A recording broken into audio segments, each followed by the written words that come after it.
初めてドローン飛ばしてとても楽しかったです。ドローンを原っぱの上でウィーンって飛ばせたので楽しかったなと思いました。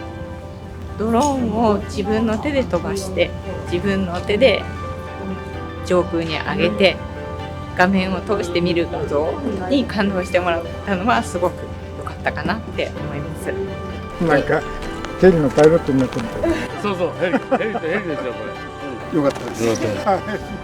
いや今日はとても楽しかったです。楽しかったですね。はい、いろいろ丁寧に教えてくださってありがたいです。お天気にすごく恵まれてたし、みんなすごく楽しそうだったので、あと何も事故がなく無事終えられたのですごく安心してよかったなと思ってます。